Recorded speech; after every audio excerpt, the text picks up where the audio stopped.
Hello बच्चों, नमस्कार। आज हम ज्ञान एवं पाठ्यक्रम में कल जो अपना टॉपिक चल रहा था अनुभवजन्य ज्ञान या फिर प्रकटीकरण ज्ञान के बारे में बातें करेंगे। अनुभवजन्य ज्ञान जो होता है वह ज्ञान जो हमारी इंद्रियों आँख, कान, नाक, जीभ आदि से, त्वचा आदि से अनुभव करके प्राप्त किया जाता है। और कई बार हम कुछ उपकरणों का प्रयोग करके भी अपनी इंद्रियों की सहायता के रूप में लेकर या फिर उस ज्ञान को प्राप्त करते हैं। ठीक है, तो हमारा टॉपिक चल रहा था कि अनुभवजन्य ज्ञान बनाम खोज परक ज्ञान या प्रकटीकरण ज्ञान। तो अनुभवजन्य ज्ञान तो वो होता है जिसको अनुभव करके प्राप्त करते हैं, जिसमें हमारी पांचों ज्ञान इंद्रियां हमारा सहयोग करती है, या कई बार किसी अन्य उपकरण के माध्यम से वो हमारी इंद्रियों की सहायता करते हैं, हम उनके बारे में जानते हैं। तो अनुभवजन्य ज्ञान वो होता है। और प्रकट ज्ञान क्या होता है? प्रकट ज्ञान जो है वो विश्वास पर आधारित होता है और एक प्रकार से वो अंतःप्रेरणा पर आधारित ज्ञान होता है। ये जो ज्ञान है, प्रकटीकरण का जो ज्ञान है, ये 3 तरीकों से प्राप्त किया जाता है। इनमें से एक है कि जिन तथ्यों को हम जानते हैं, जिन जिन तथ्यों को हम जानते हैं उनका अवलोकन अच्छे से करें और सरल व्याख्या कर सकते हैं उनके बारे में। ठीक है, जिन जिन तथ्यों के बारे में हम जानते हैं उनका अवलोकन करेंगे और उनकी सरलता से व्याख्या कर सकते हैं।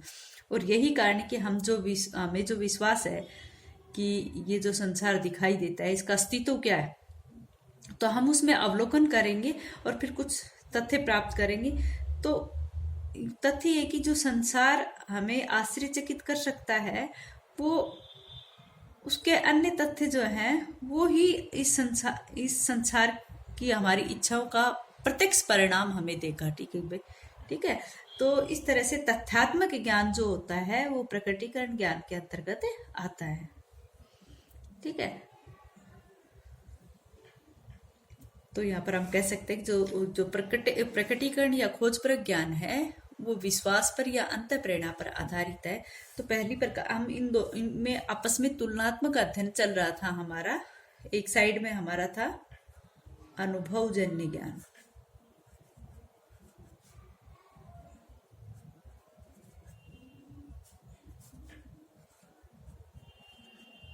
और दूसरी तरफ था हमारा प्रकटीकरण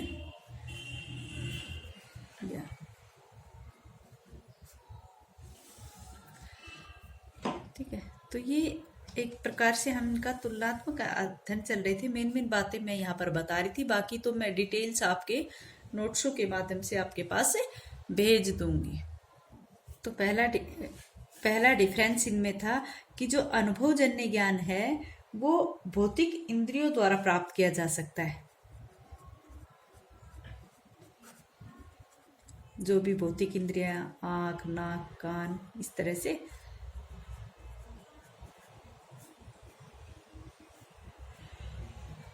भौतिक इंद्रियों द्वारा प्राप्त ज्ञान, भौतिक इंद्रियों द्वारा प्राप्त ज्ञान अनुभवजन्य ज्ञान कहलाता है। ठीक है, ये अनुभवजन्य ज्ञान है। और प्रकटीकरण ज्ञान जो है वो किसके द्वारा प्राप्त किया जा सकता है? वो मानसिक विकास द्वारा प्राप्त किया जा सकता है। प्रकटीकरण जो ज्ञान है वो यहाँ पर हम लिखेंगे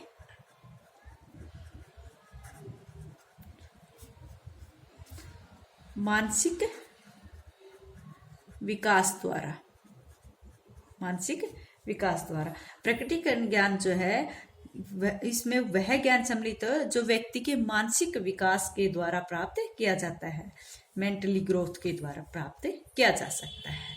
अब आ जाओ अनुभवजन्य ज्ञान। अनुभवजन्य ज्ञान में और क्या क्या विशेषताएं हैं कि ये जो अनुभवजन्य ज्ञान है ये औचित्य अथवा प्रमाणिकता के लिए या प्रमाणों की साक्ष्य की आवश्यकता होती है। इसमें कहने का अर्थ है कि औचित्य के लिए, मैंने नोट्स में पूरी डिटेल लिख रखी है, आप उसमें देख लेना। औचित्य के लिए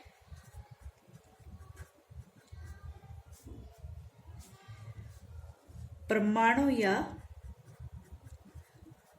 या साक्ष्य की आवश्यकता होती है।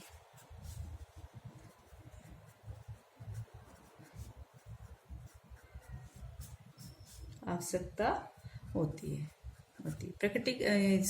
अनुभवजन्य ज्ञान है, उसमें कोई भी किसी भी प्रकार का औचित्य करने के लिए हमें उन प्रमाणों का या साक्ष्यों की, उसकी प्रमाणिकता का या उसके साक्ष्यों की आवश्यकता होती है। लेकिन प्रकटीकरण ज्ञान में क्या है, इसमें जो प्रमाण की खोज में कुछ निष्कर्ष निकलते हैं, प्रमाणों की खोज में कुछ निष्कर्ष निकलते हैं, उसमें निष्कर्ष सम्मिलित होते हैं। औचित्य के नहीं, इसमें जो प्रमाण है उनके कुछ निष्कर्ष, इसमें लिखती हूं मैं कि निष्कर्षों की आवश्यकता होती है। उन प्रमाणों के कुछ निष्कर्ष निकलते हैं, उन निष्कर्षों की आवश्यकता होती है, या निष्कर्ष सम्मिलित कह सकते हैं इनको, निष्कर्ष सम्मिलित होते हैं इसमें।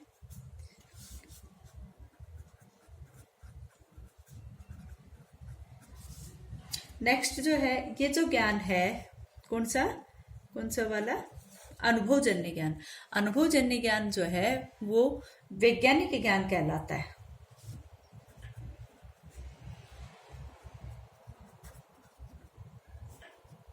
वैज्ञानिक ज्ञान कहलाता है। कैसे कहलाता है भाई, एक तो ये भौतिक इंद्रियों द्वारा प्राप्त किया जाता है, दूसरे इसमें प्रमाण व साक्ष्यों की आवश्यकता होती है। और जो बात प्रमाणित होगी या जिनको साक्ष्य जो है वो पूरी तरह से उस पर प्रमाणित साबित हो रहे हैं, तो वो क्या हो रही है, वो विज्ञान क्या है, विज्ञान तर्क देता है, प्रमाण देता है, तो वो तार्किक बातें या फिर वो प्रमाणित बातें होती है। तो यहाँ पर आप कहेंगे कि ये जो ज्ञान है वैज्ञानिक ज्ञान कहलाता है। और ये जो ज्ञान, ये कौन सा कहलाता है, ये सिर्फ विश्वास पर टिका हुआ है या मानसिक लोगों की जो अंत प्रेरणा उस पर टिका हुआ है, इसलिए इस ज्ञान को हम धार्मिक ज्ञान की श्रेणी में रखते हैं। ठीक है,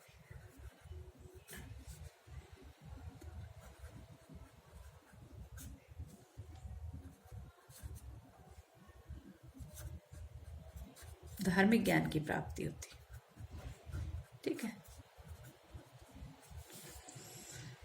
ये दोनों में डिफरेंस है। नेक्स्ट है,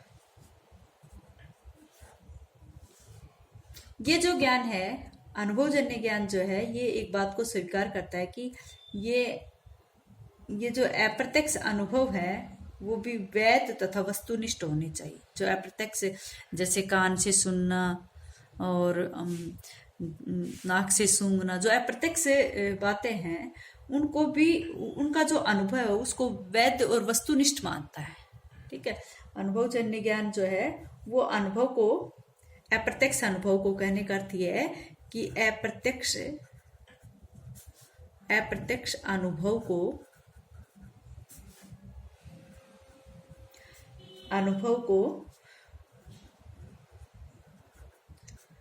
वैध तथा वस्तुनिष्ठ मानता है।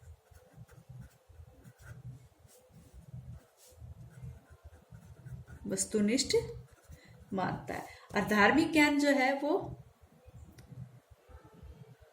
ये जो धार्मिक ज्ञान है वो, ये ज्ञान भी जो है ना, ये भी वैधता को और वस्तुनिष्ठता को स्वीकार करता है।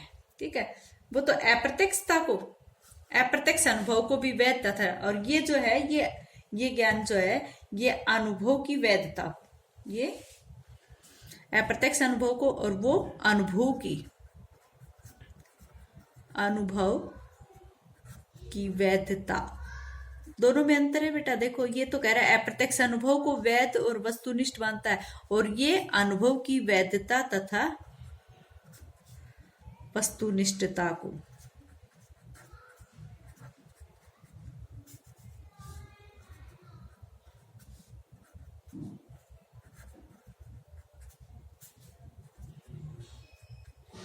स्वीकार करता है।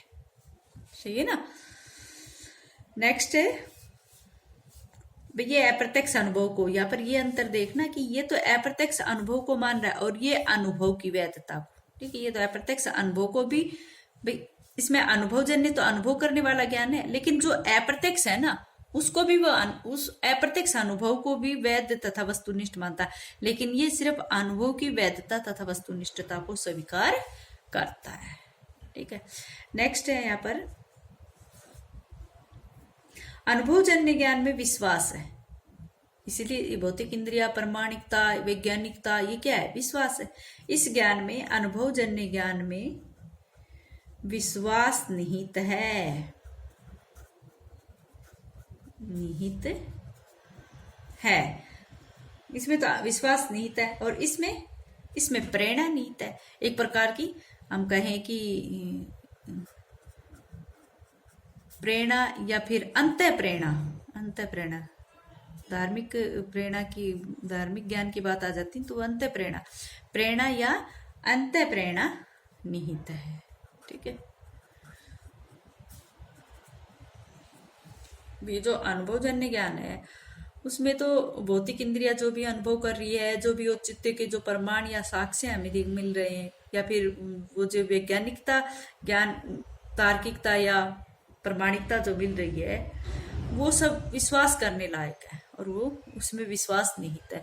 लेकिन इसमें एक प्रकार की विश्वास की बजाय ये प्रेरणा या अंतः प्रेरणा का ज्ञान कहलाता है। ठीक है। अच्छा बच्चों, आज इतना ही।